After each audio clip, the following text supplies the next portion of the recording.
Hello, everybody, and welcome to another episode of Encourage Mindset presented by Infinity Exteriors. Alongside me today, I have a special guest that's been a best selling author and put together some amazing books on the personal development space, the motivational space, and we're really going to touch upon it. But first, Aaron, why don't you introduce yourself to the audience a little bit more besides just who you are as an author? Sure. Thanks, Ethan. I appreciate you having me on. For the last 5 years, have been an executive coach and management consultant focused on leadership development, strategy development, and implementation, and working with organizations to create more innovative, creative cultures.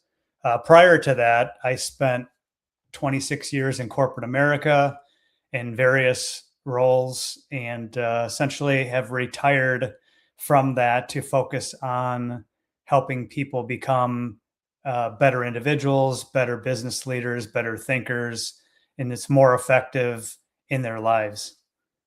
I love that last part that you said right there, the better thinkers, and you talked about your industry expertise in diving into the creativity and the strategy part. So creativity has been, a hot discussion these last few years, and especially recent with AI and all these new AIs coming out. So I'm sure, you have a piece of advice about creativity because I think, more people are seeming to lose their creativity aspects. You see in the commercial space, they tend to get worse and worse, and people's motivations are getting worse and worse with AI being easier for people to access. Do you agree?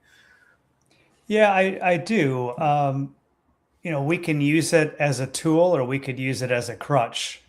And it has made some people, I think, lazier, but it's made a lot of people more effective as well. So, just like a lot of things in life, it's the perspective you have. And, if you're willing to be curious and to remain curious and to experiment with some of these tools and surround yourself by people who are always learning and growing and wanting to know about the newest, greatest thing, not not saying that we need to always run towards a shiny new object because it can be very distracting and you can lose focus, but you need to be aware of what's going on and to kind of pick and choose of what could apply to you, to your job at hand, to your current position, to your personal life, to see where can it be most useful. Yeah, right there you mentioned three core things that incorporate a lot of people's lives, right? They have their personal life, their professional life, they have hobbies outside of all of those things. And sometimes I think people don't get enough credit for all the things that they try to do and manage. And a lot of those sometimes create overwhelming amount of emotions. And sometimes they forget to be motivated or they're stuck or they want to fall into those lazy routines rather than doing their habits. So, what is your book? I know there's a lot of good nuggets in this book. What is your book? And, you know, what are some of the things that you really want to talk about here that you wrote way back when in 2014, Monday Motivation, really talking about specifics of getting people back on track and getting people, to get more motivated when they seemingly forget, to do so. Yeah, well, thanks. And this book was really written over the course of 6.5 years at my last corporate job, and it's really the aggregation combination of weekly emails that I sent out, which started to my staff of over 100 different people to a distribution across the entire company and even outside the company as it just kept growing and growing and growing. And I've structured the book by organizing them in various themes. So one of the chapters is on creativity and innovation.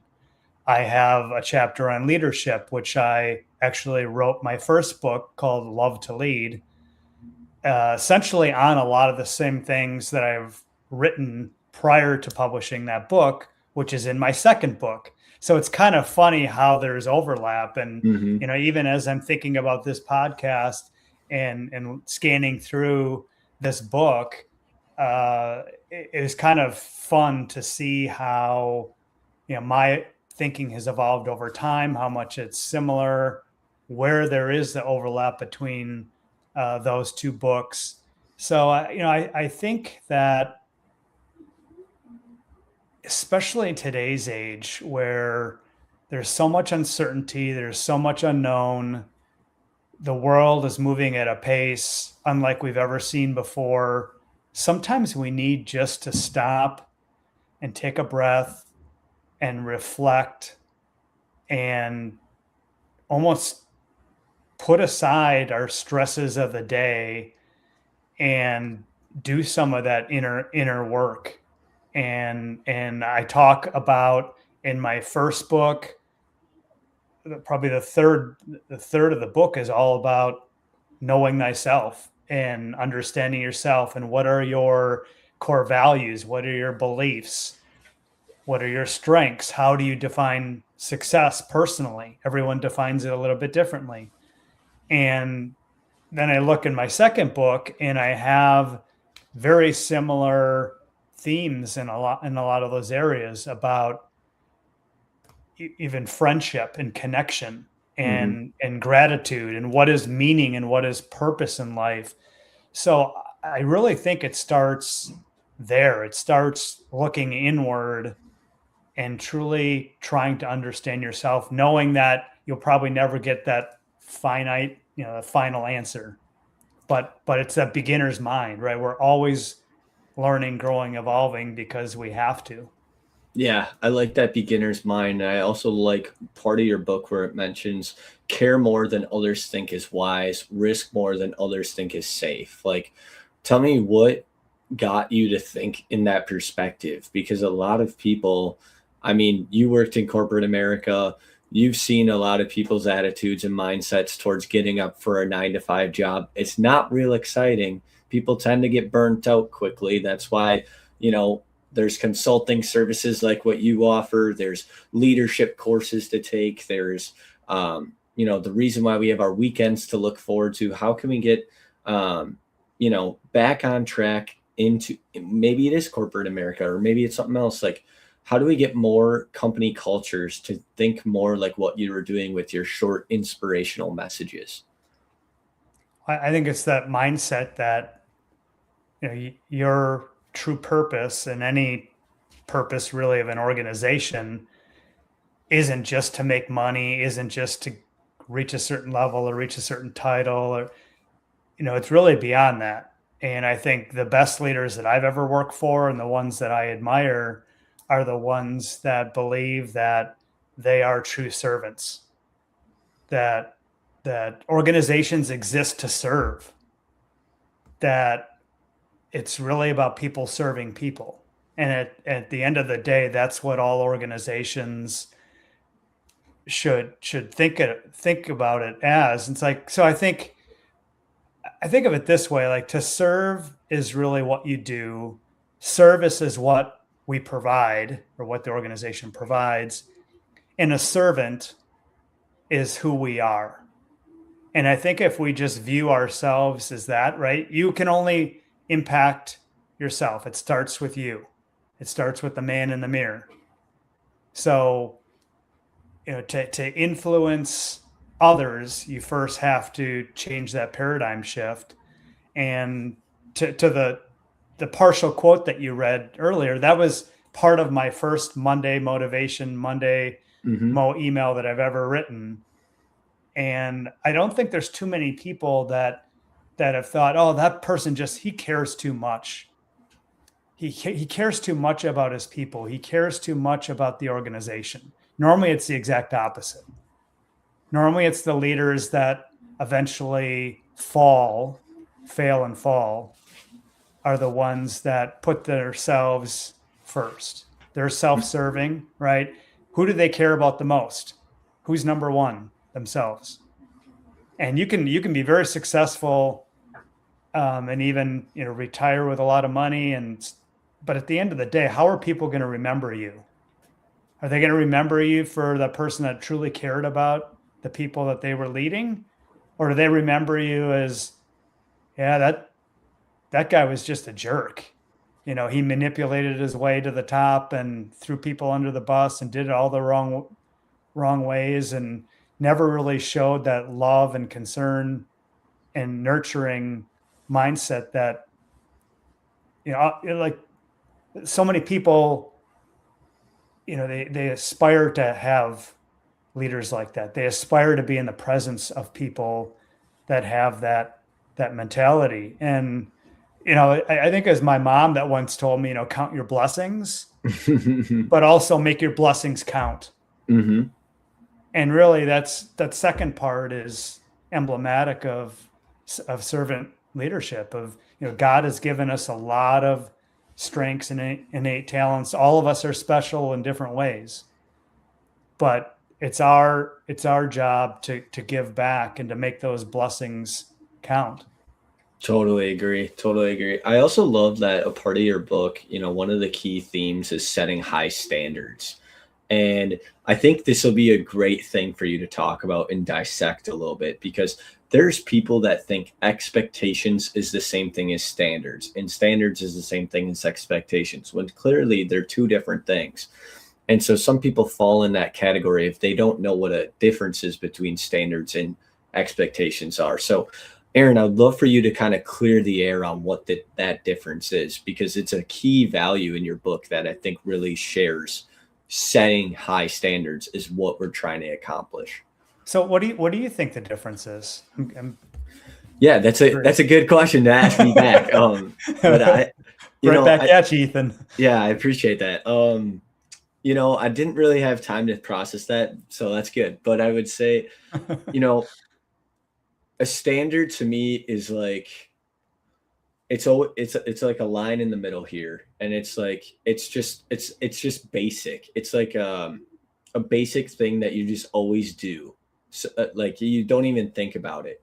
Whereas like a standard, I guess a good example would be, um you have this standard to be at work at 8:30 a.m., let's say that, and there's no expectation there.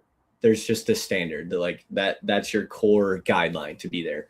And I think that expectation sometimes is like different in a way that you put the pressure on something when I guess there doesn't need to be that much immense pressure. I honestly have no idea. I'm excited to hear your answer. So I got really nothing over here.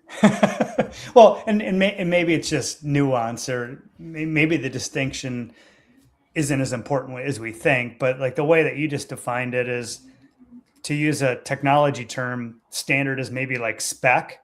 Did we meet the specifications of what the customer wanted or what we're going to build? Expectations. A lot of people say, "Oh, I'm much harder on myself than people are on me." If you set real high expectations for yourself. But to me, isn't it really the difference, almost the difference between the pursuit of perfectionism versus excellence? And I think it was one of your favorite coaches of all time, Vince Lombardi, that said, "Yeah, if you pursue perfection, knowing that you'll never attain it, you just might meet excellence." And I think that's so true. But I think as individuals, and if you're building an organization and you're hiring employees, if you could hire people that have excellence as their standard, that they have, sometimes pride gets a bad word, Hmm. rightfully so, but I think there's a good side of pride too. That means that you really care, right? You care how people perceive you, not for your self-interest, but you want to add value back to the world, and you have high expectations of yourself. And if that happens, and you have an organization and all employees have that same bar, Hmm. you're going to have a culture of excellence. And I had an opportunity, and there's several of these articles that I've written in this book to talk about the experience, but to go through training in the process improvement area called Lean and Six Sigma. And that's all about using voice of the customer data, using statistics and information to make better business decisions and even personal decisions. And after going through that methodology on work projects, I've also applied it in my personal life, and I just became a much better thinker and problem solver after kind of being brainwashed in those methods. But it's just, again, it's additional tools for the toolbox that I think has helped me become not just better tactically, but just more innovative as well. And I think about some of the famous people that I talk about in this book at different times. And like I remember there was a time, I think it was like 2016, where some of my idols, creative geniuses, died. And it really got me reflecting on their life and how different they were. David Bowie died at 69, and he was viewed as really an outsider, but he was always pushing the boundaries. Prince died at age 57, and he's kind of known to be making weird cool. Robin Williams died at age 63. Like, it's still hard to believe that these brilliant people are no longer with us, and yet they've taught us so many valuable lessons, and we're just top notch, talented people, and they all had their vices, right? They all had their challenges. They're human, just like you and I. And sometimes we just can't control that. We just can't rein it in. Sometimes the most creative, talented people, maybe deep down inside, are not the happiest people, which is unfortunate. And maybe there's a parallel there that I don't know about. I haven't seen any studies on that, but I don't know. I'll pause there because I've said a lot. Aaron, I will say, one of my favorite movies that Robin Williams was a part of was Good Will Hunting, and I'm sure a lot of people say that just because, I mean, the amount of emotions you watch the characters in that movie go through. I mean, it's so. I mean, there's a reason why it's a multi-million-dollar movie, is because it's so relatable to everybody. And yeah, it's one of my favorites as well. I think that's where he won his first Academy Award. It wasn't until that movie, I believe. Yeah. But I mean, you watch some of the side characters, like they get upset at Will. They're like, if you're going to be doing what you're doing at the age of like 36 or 35 or whatever it is, like, and I'm still coming to your door, like, I'm going to smack the living crap out of you. Like, no, like, you're better in this. And I think that's what you're trying to call out too. It's like, there's a lot of people that may be listening to this today, and they're stuck in a rut, or they're going through those challenges, like you said. And, you got to remind yourself that, like, you're better than those things that you're going through. You can beat those things. Like you said, look in the mirror and tell yourself, like, you can do these things, because ultimately you can. It's just your mind right now is just not in a positive light as it should be. So I think the word that comes to mind there is being resilient. And I'm sure, Aaron, you have some comments on that word and how that stands out in your book as well, which I saw it comes up quite so often. Yeah, I have a whole chapter on on that topic, and I think that really sets people apart, right? It's like whenever you cross any adversity, so many times there's certain people that just they give up too quickly, and then there's other people that view they view those failures as just learning opportunities. So they learn, adapt, they fail, they learn, they try again. They fail, they learn, they adjust, they learn again. And, I think of the classic book from Viktor Frankl, that he talks about his experience in the Holocaust, Man's Search for Meaning, which I feel like everyone should read that book. It should be required reading, early in life. But it's really about, in his life, like, you can't really paint a picture of a more adverse situation than what he lived, but he really kept the future kept that hope alive was always about thinking about changing, growing, progress, leading to fulfillment. And the easiest things in life many times are the things that we really remember. The things that we remember and learn the most from are the times that we had to deal with something extremely difficult, maybe didn't even know where to start at the beginning, and figured it out, right? We fought through it, we overcame that adversity, and it made us better people, stronger people in the end. So there's a ton of motivational stories I share in this book. You think of Nelson Mandela being in prison for Hmm. over 2 decades. You look at, I know there's just so many examples here that to me, I continue to be inspired by. But, and sometimes too, we can always get down on ourselves or have a little pity party, woe is me. I have it so bad. Life is difficult. And then you kind of read someone else's story and you're like, man, my little thing is nothing compared to what they're going through. And they overcame that. I need to get over myself and just keep fighting, move forward. Yeah.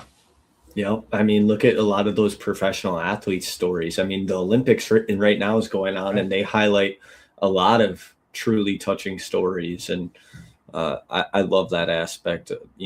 Look at it a way as like being appreciative and being grateful and being blessed for what you have. Because if you have a roof and shelter and food and drink, like you're doing very well for yourself, and clothing, like you're doing well than probably, you know, 50% of America and, 50% of the world's population.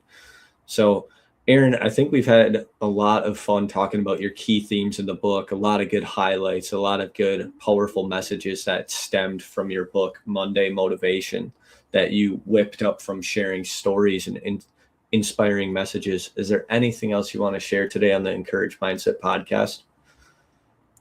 Well, I would just say that a big thing is so many people just accept their life for what it is versus truly leading their life. And you really are a result. We are all a result of the choices that we make.